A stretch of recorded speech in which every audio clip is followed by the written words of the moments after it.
Good morning. So a lot of you had some really great topics to suggest when I told you that I wanted to do a Facebook Live series about a variety of topics related to owning dogs, training dogs, managing dogs, but more importantly, how to handle dogs and kids and all the topics that come up when you are trying to make choices about, how to keep control in the house and even when to get another dog or when to get a dog in the first place. So I am sitting here on the floor in a puppy pen in my kitchen. We have a service puppy here that I'm going to be raising for the summer with my family. She is part of a program at a university or a college called Bergen College for Canine Studies, and they teach humans how to train service dogs. And they have puppies on occasion, and this one is living with us. So I can relate to puppy chaos and what it takes to raise a puppy. And it's hard. I've got to tell you, it's really hard.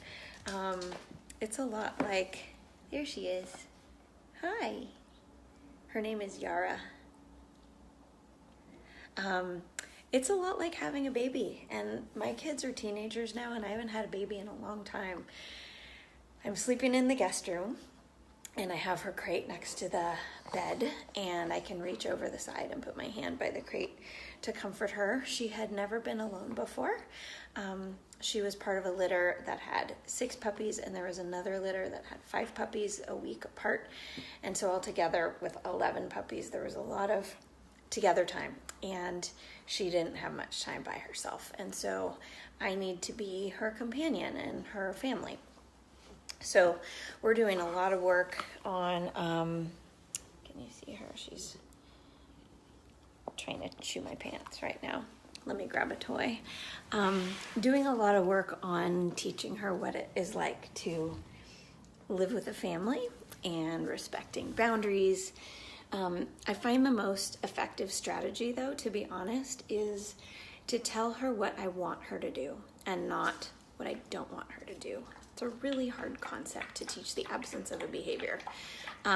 If your kid is drawing on the walls with Sharpies or crayons or whatever, you could run in the room and start screaming your head off, stop, stop. But really what would be more effective for the kids is, well, if you're going to tell me to stop, what am I allowed to do?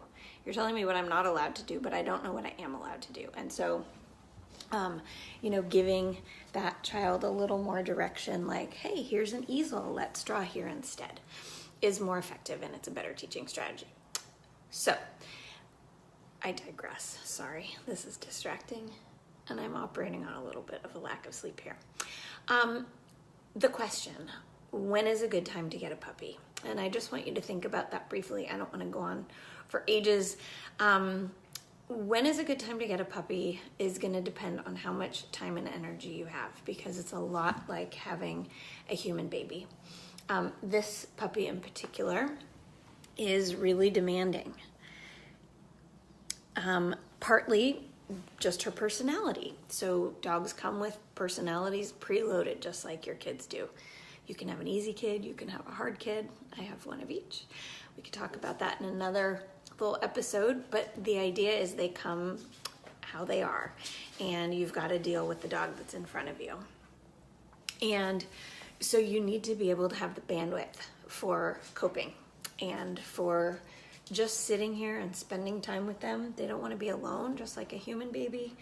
When they nap, can you be productive? Can you get the other stuff done in your life that you need to do? If you've got young kids in the house, are you going to be able to divide your time and energy between the puppy who has a lot of needs and your own humans who have a lot of needs?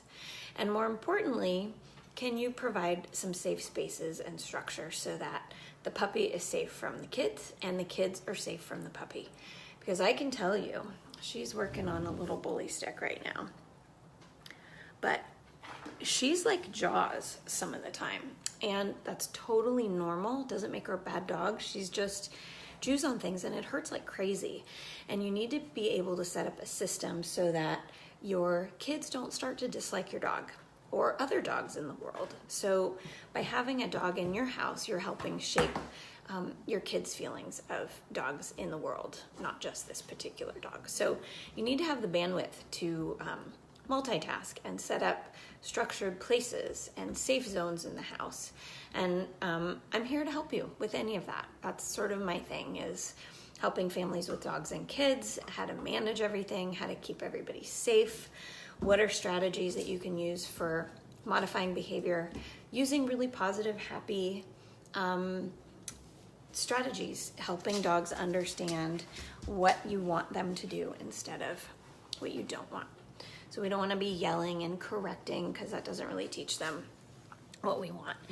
So I'm reaching over, grabbing toys, of course, because every time she starts to chew on me, I just want to redirect and give her something more productive to do. It's a lot like parenting kids. It really is. Okay, so just wanted to check in. If you are thinking about getting a puppy, you got to have a lot of time on your hands. If you don't have a lot of time on your hands and you still think it's a good time to get a puppy, then make sure that you can hire dog walkers or day trainers who can come in and help you out. Puppies don't like to be alone. They need to learn how to go potty outside, and if they're left by themselves, they're not going to learn those skills. They have to pee a lot. I can tell you that. Pretty much every time after they wake up, which is often, every time after they play, every time after they eat. So it's really super to set up a situation where you can help them do that and be present. Ask questions, chime in, leave comments, and I'm happy to help you make some decisions if the time is right. All right, have a wonderful day. Bye.